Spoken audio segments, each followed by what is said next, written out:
On. Hello and welcome, everyone. Thank you for joining us for this North Grenville Writers Circle online video interview. My name is Pamela Welling, and it's my honor to introduce Connie, author of My Cinderella Story, a dark fairy tale, Memoir Part 4, The Plaid Prince. Connie is a dedicated online blogger, sharing her insights on her website, justscrambledeggs.com. Blog topics include mental and physical health, trauma, therapy, her healing journey, and an array of other reflective musings. Welcome, Connie. Thank you, Pamela. Thank you for having me today. I'm very excited to be here. I just want to make a quick side note before we get started is that if you see that I'm shaking a little, I do have essential tremors. So it's not a big deal. It's just my normal thing, but it does make people a little worried. And then I also have high anxiety and ADHD, so I may talk fast. So I'll try and keep myself calm. And I may lose track, so please bear with me. My brain's a little funny.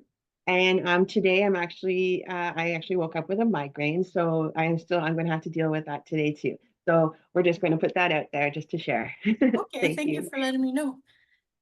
So My Cinderella Story is described thusly. Embark on one woman's traumatic emotional journey to experience the healing power of storytelling and self-discovery.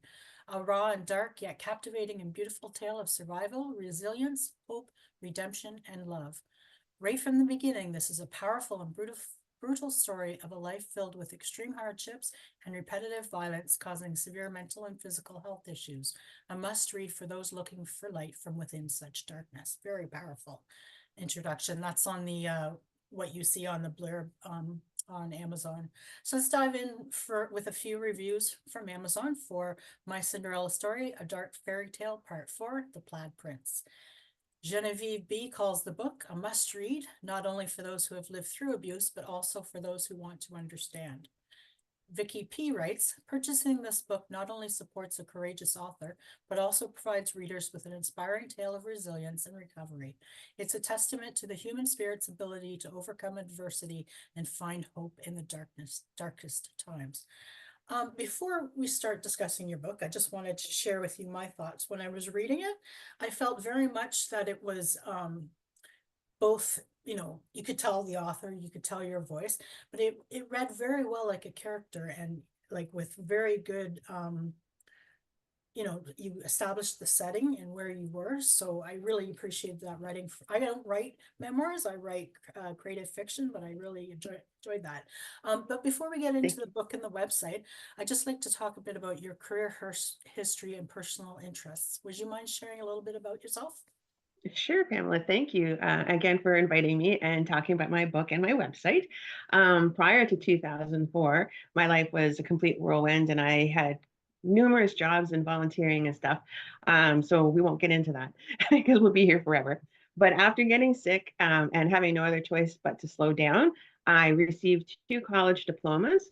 One in 2007 as a paralegal and the other in 2014 as a fine artist, both of which I graduated with distinction. And I'm super proud of that. I know, because especially with my ADHD and all that I had to deal with as well, and the pain and the illness. So I'm very proud of that. Alongside being an artist, I'm also a photographer, a videographer, a photojournalist, a drummer, singer, not very good, but I do love it, a woodworker, a cajon drum builder, and a certified paper pole instructor. Paper pole is a textile hardener used for sculpting. Um, I'm also a certified personal fitness trainer, an active aging coach, stress resiliency coach, nutrition coach, and a yoga instructor. And as of right now, I am a live-on farm hand, and I help with processing hay, firewood, and maple syrup. Wow, very well. Good. Right now it's maple syrup season, right? So It is. It's are you fun. busy? Yeah. It's delicious.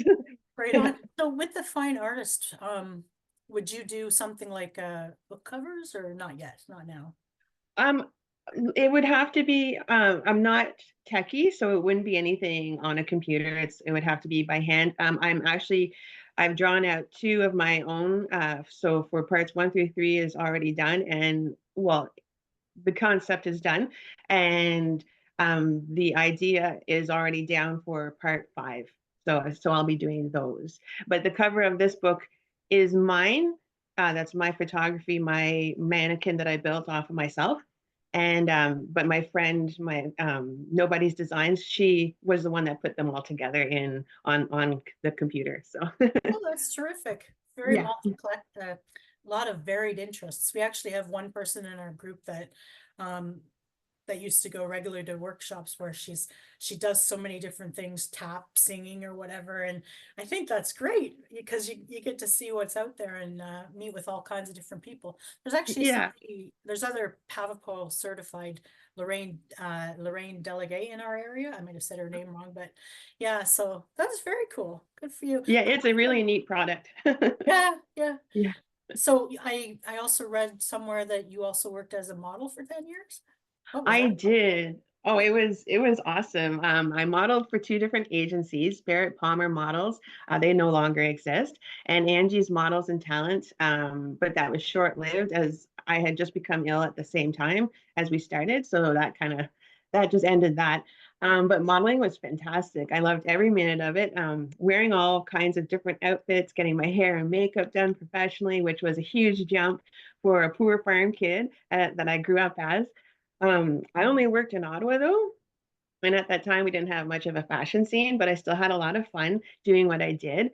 My favorite were two regular runway shows that I did for a few years.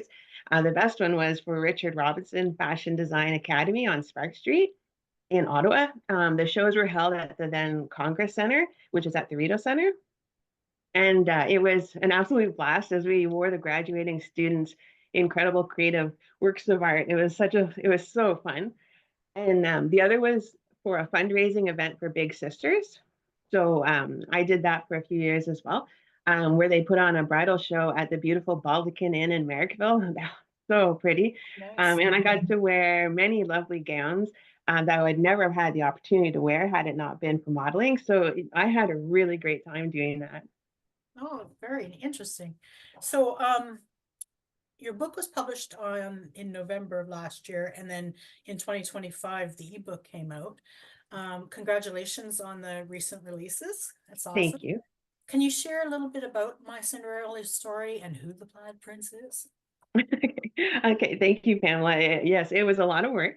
And it took me a lot to do it, but it's really worth it. I started with part four, because it was easiest for me to write at that time.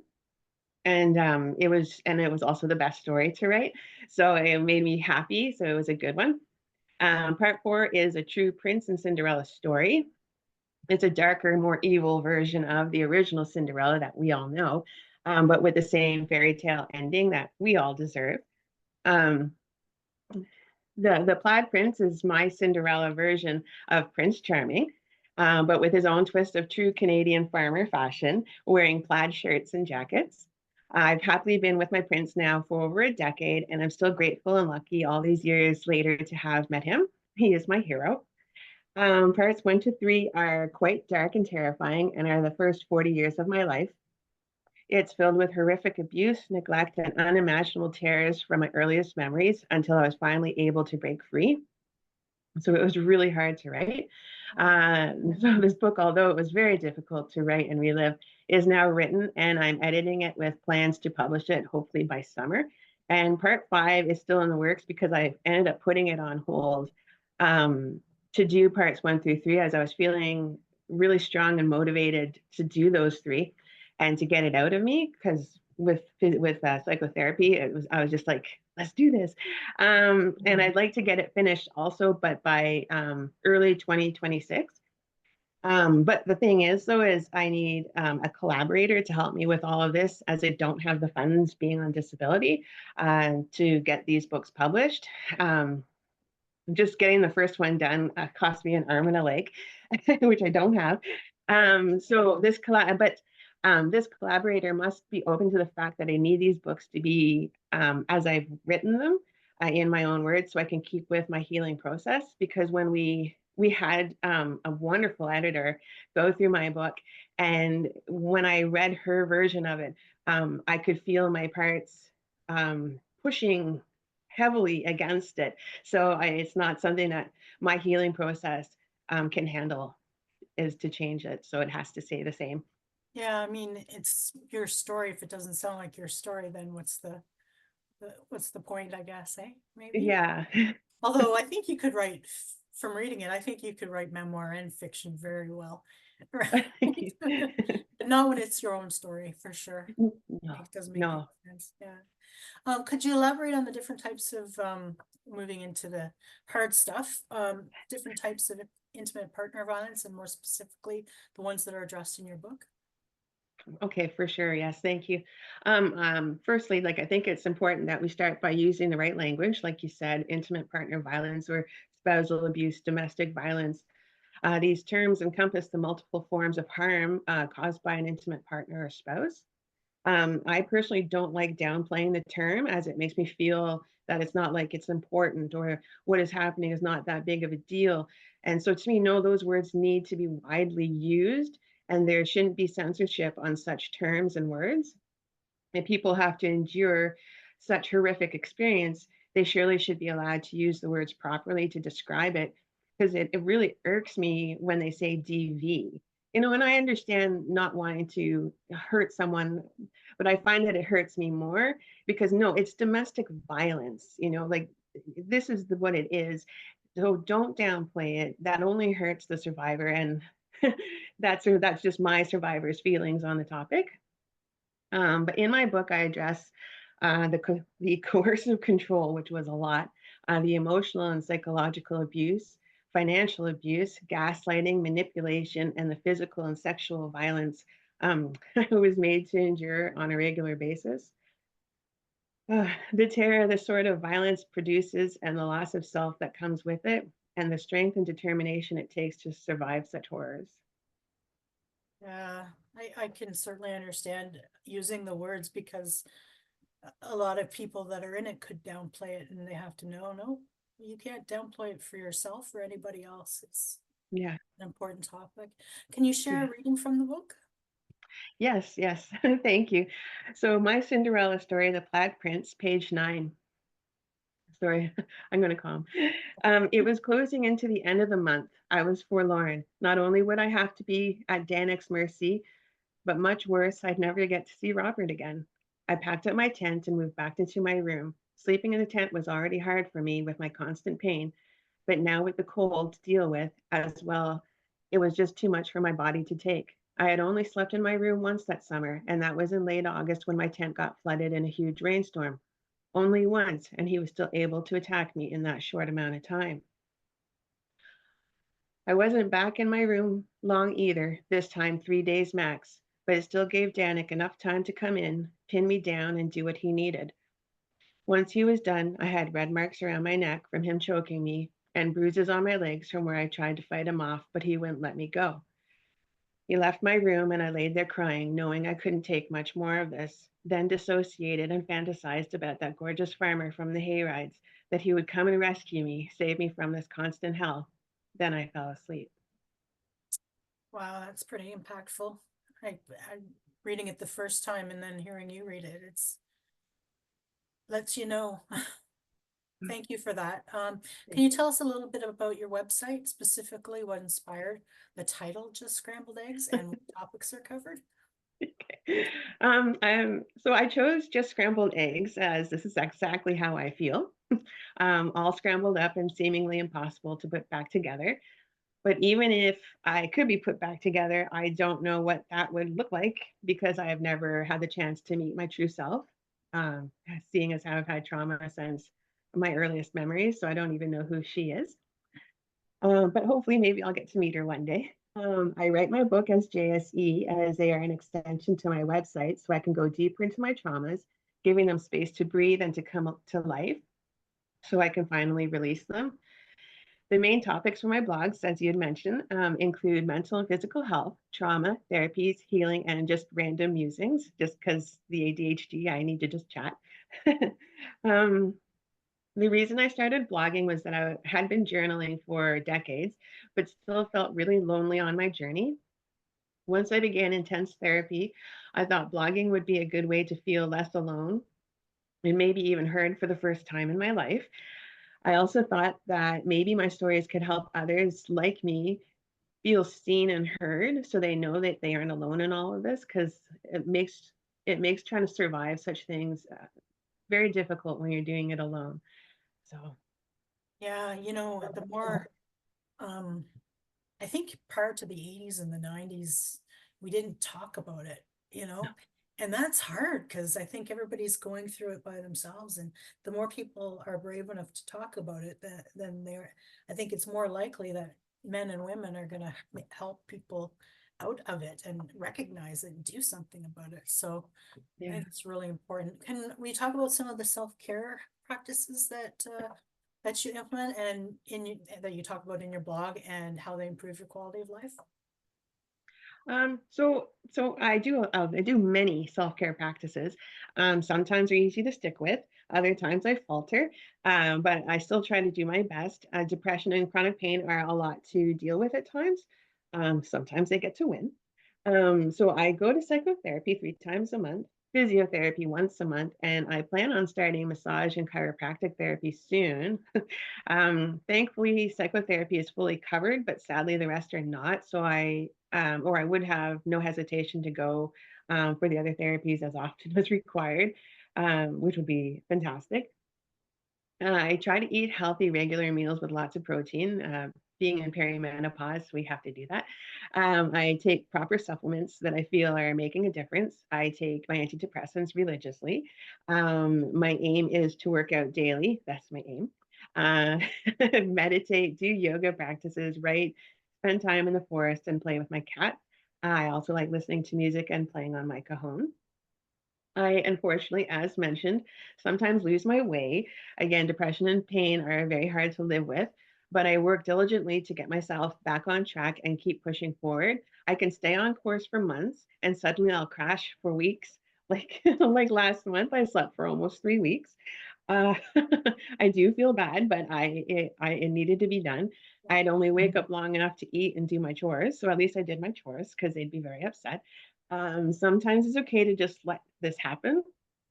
Rest and healing are very important, especially when you're dealing with lots of stuff that your body's just tired of. But then once I start to feel better, I try to get right back at it and push myself forward. But it's a process, and there sadly is no quick fix. So you just have to keep persevering. And So that, so you have to accept it, right? yeah, Yeah. it So I is what guess it is. I think that means that you sort of explained it. Like how often, how often do you post and how do you navigate the emotional challenges when writing? Okay, so my goal is to post Yeah. 1 to 2 blogs a week, but that is just my goal. It doesn't always happen, as is everything when living with chronic illnesses. One day you feel good enough to write, and the other day you just sleep it away. Mm. Sometimes I can do maybe 4 blogs a week. Sometimes it could be a few weeks since the last time I wrote something. It all depends again on my health. Sometimes depression and pain want to share, and sometimes they don't. I don't force myself when I'm down to do something I really have no desire to do. Mental and physical issues are exhausting. Exhausting. I need time to reset myself. So I let my body make these decisions. And in all fairness, I have really no other choice. She does what she wants when she wants. So, and again, it is what it is. And I've come to terms with that. Yeah. Yeah, but you've got a pretty wide body of work on the website, so you're Yeah. doing you're doing fairly good with that, I'd I, suggest. And you're moving on. You've got one book and you've got others in the role, so right on.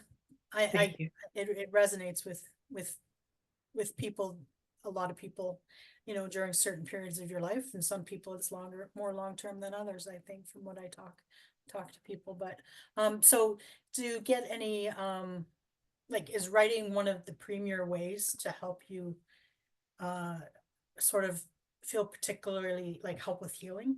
Has writing always been a thing for you? It has, yeah. Yeah. Yeah, and this is actually why I love writing.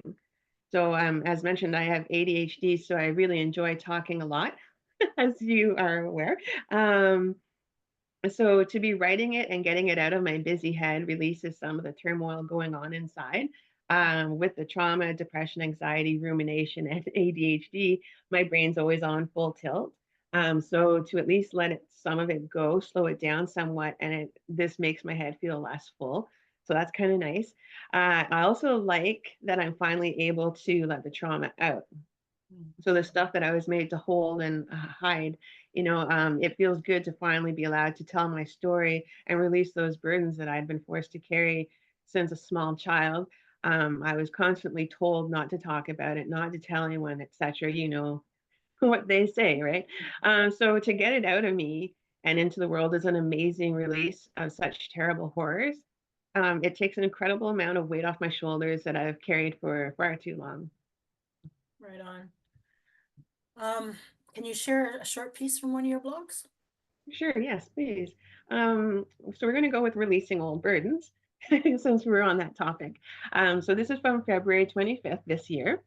Aside from ADHD that I'm still learning on how to work with, the emotional dysregulation, the dissociation, forgetfulness, etc., I also have to deal with the coping mechanisms I developed as a small child that I then used well into my adult life, just trying to stay alive. The justified anger, the again dissociation, the brain fog, and such, coupled with chronic illnesses, mental and physical, that also contribute to these and many other issues that linger over my head, trying to keep me down. And to top that off, the abuse itself, the actual pain of the abuse mentally and physically, the constant worry, criticism, degrading, the downplaying of events from those causing the abuse and from my own self, again, just trying to stay alive. In IFS therapy, so internal family systems therapy, I get to work with my parts that were trapped in the scary, dark, cold chaos of what felt like war zones, never knowing what lurked behind every corner, tiptoeing around to not make any sort of noise so I can't get noticed, doing what was expected of me, even if it was far more than anyone would have had on their plate, especially as a child. But it was safer to work hard, get it done, and again, not get noticed. Always on alert, terrified, worried, working hard, hiding, alone, to just be a very sad, dark, lonely version of Cinderella, but with no one coming to rescue me. Just me alone, slaving away, trying very hard to not be seen and stay alive. Now I'm working hard to release those old burdens that have been haunting me for as long as I can remember. They have taken their toll on me and have caused some horrific, debilitating illnesses that I hope will heal some once I finally release all of these old burdens. Wow, very powerful again. So, um, I think you were saying part of the website and your writing is hoping that it can help other people heal. Now, what about like somebody who's experiencing, like they're still in it, intimate partner violence? What advice would you give to somebody that's still there? Oh, most importantly, stay strong and know you deserve far better. It's a really hard thing to be in the middle of, especially when you realize what is happening. At first, it starts out, you kind of start questioning yourself, and then you start to see where the real trauma is. And then, so once you finally feel, like you're right in the middle of it, but and you can't get out yet, and you're just kind of figuring things out, just stay strong, and again, know that you deserve far better. You're not alone in this mess. Find help where you can, a good friend, a family member if you have one. If you're able to get authorities involved, there are numerous shelters and services that help those in violent situations get out. They've even changed their protocol and now help remove pets as well, which is wonderful. In my book, I share how I was broken down and gaslighted into believing that I couldn't make it on my own, all because of my chronic illnesses.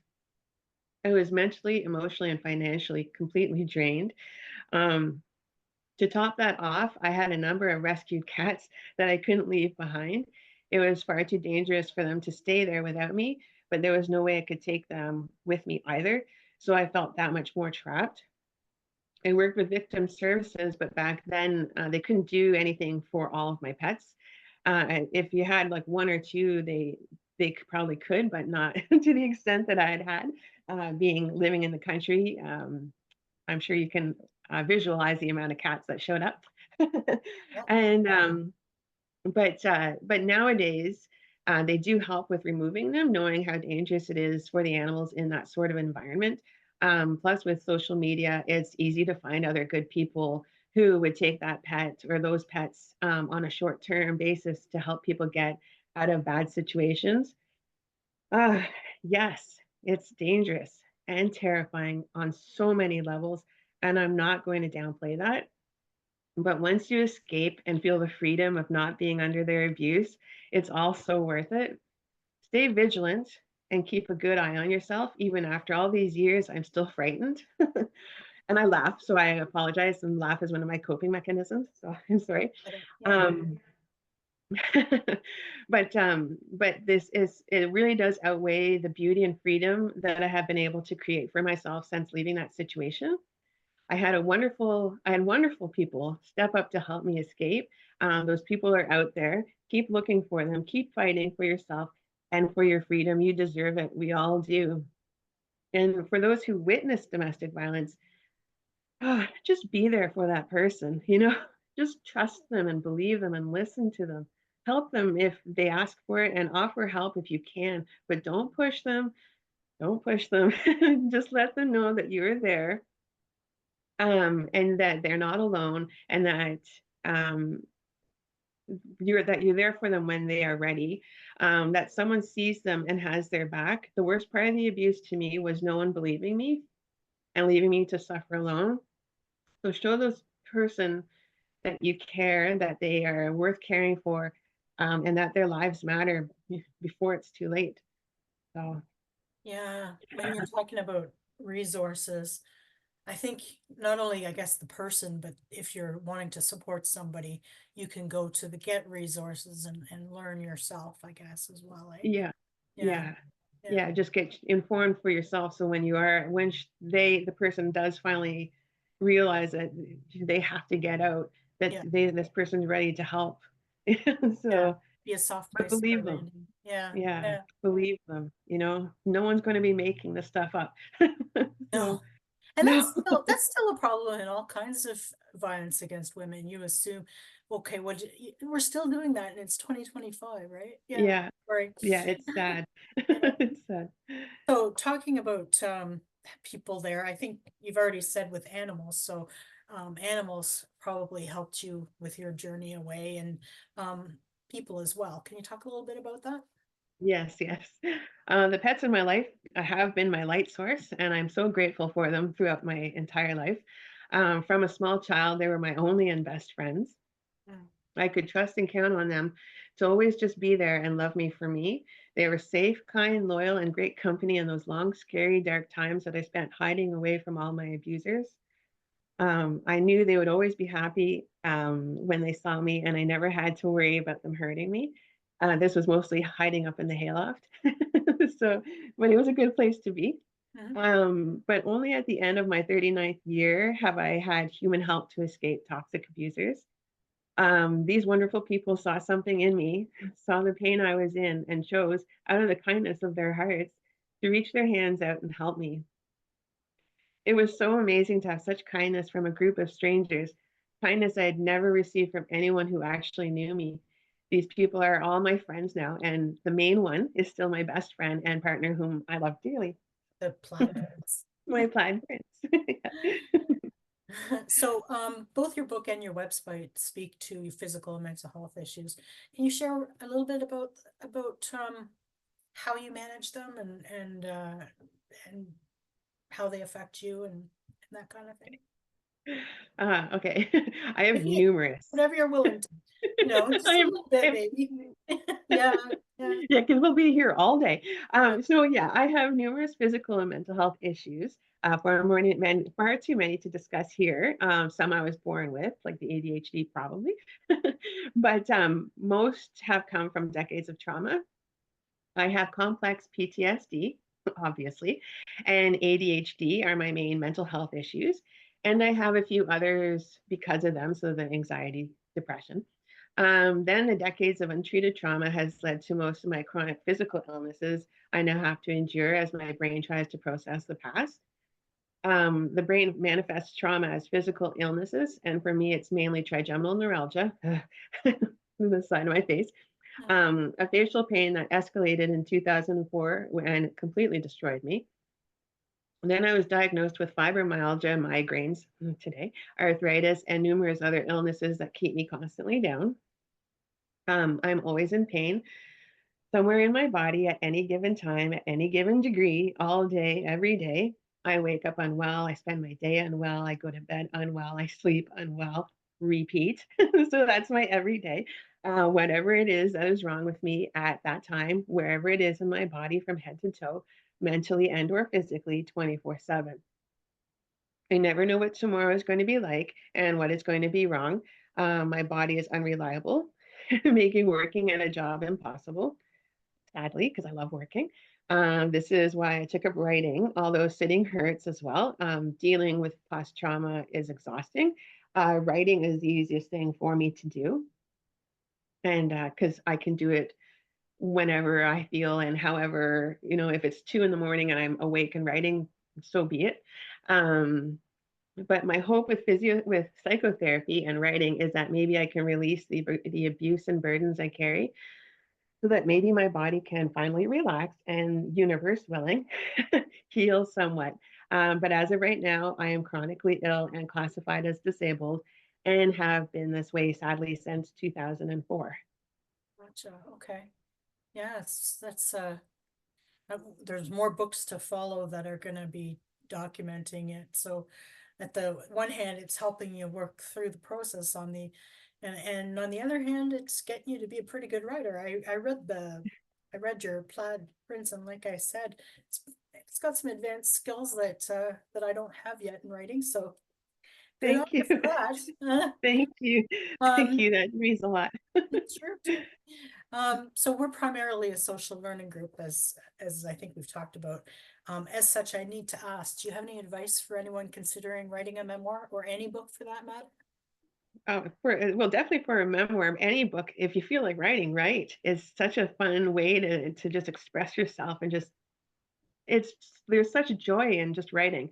But as for the memoir, for sure, just do it. Sit down and tell your story. Hmm. Everyone deserves to be heard. Everyone deserves to tell their truth. If you want to talk about your life, then do it. Even if you choose to never publish it, just getting it out and down on paper feels incredibly cathartic. Whether it's beautiful stories of an amazing life lived or terrible stories of hurt and loss, it's all worth sharing. If something if it's something that your loved ones can look back on and remember you, that is fantastic. And if it reaches one person and helps them, that's even better. Personally, I enjoy reading beautiful lives. It's nice to be able to envision what that must have been like, living vicariously through their wonderful experiences. And then on the other hand, reading about terrible lives lets me know I'm not alone and that we can strive for better. They did it. I can too. It motivates me to move forward. Oh, very, very powerful. Yeah. And a lot of the memoirs I've read are like former leaders of the country and stuff like that. But um, I guess, yeah, everybody who has a book in them, the only thing that's stopping them is them, right? Yeah. So can you, and we talked a little bit about Nobody's Designs, and let's talk a little bit more of what they do for you and what they can do for others that are looking for support. Sure. Sure, for sure. Nobody's Design is a full service creative agency that did the layout, cover design, and publishing through Amazon of my book. Because again, I'm not very techy. So she helped me a lot. Working with them let me keep my process the way I needed it to be so I can heal, as they worked with me with my needs, not changing what I was doing to suit industry standards. My entire project is all about me and my healing journey.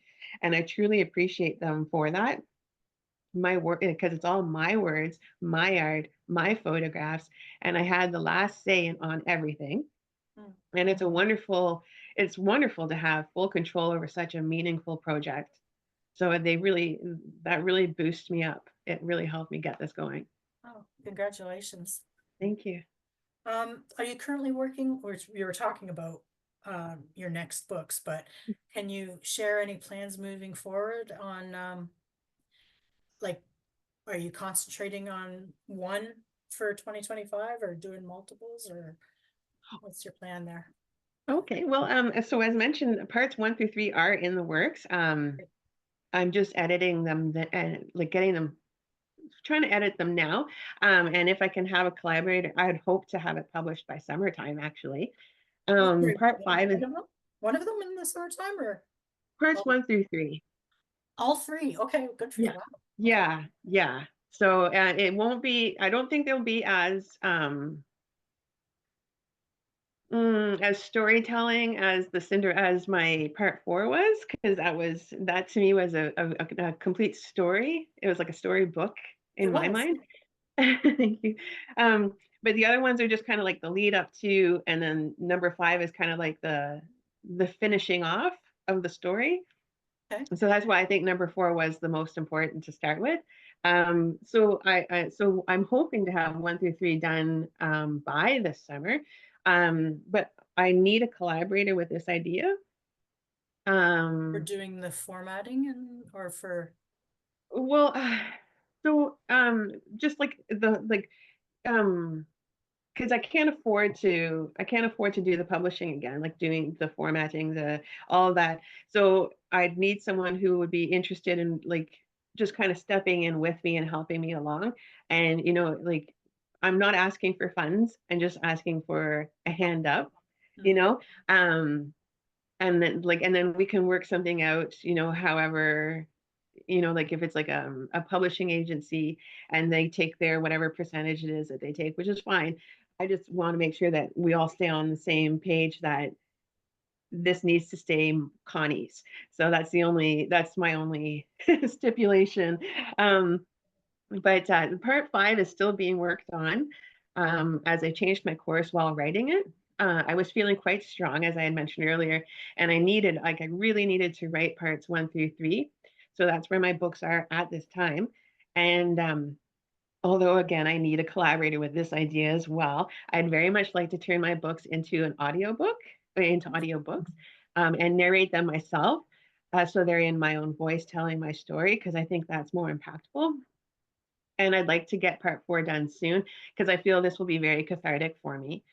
I also hope to start doing motivational speaking engagements, but as you can see, my anxiety is high. But I think that would be a benefit, in the sense that this is what I'm talking about is, mental health and traumas. These all go together. So I think my anxiety would probably be calming for people. So, but that's what I'd really like to do, is to start doing motivational speaking engagements. But again, I need someone to collaborate on that as well. Um, because with my chronic illnesses, especially the ADHD, it's very hard for me to be my everything, because I love writing and I love talking. The behind the scenes work, like promotion and finding events, etc., is very difficult for someone like me. ADHD, we're lovely, but we're very mixed up at times. So I need someone who's very like strict and can like do that kind of stuff that I'm not able to do. Um, well, so we'll I have need to someone. share this video with the group and see who's there. I don't have like I've got a filmmaker in the group. We've got a publishing somebody that does publishing. We've got somebody who runs their own bookstore. I don't know what's there, but either my group, and we can share this to some of the Ottawa Valley writers groups as well, and hopefully help you find your person.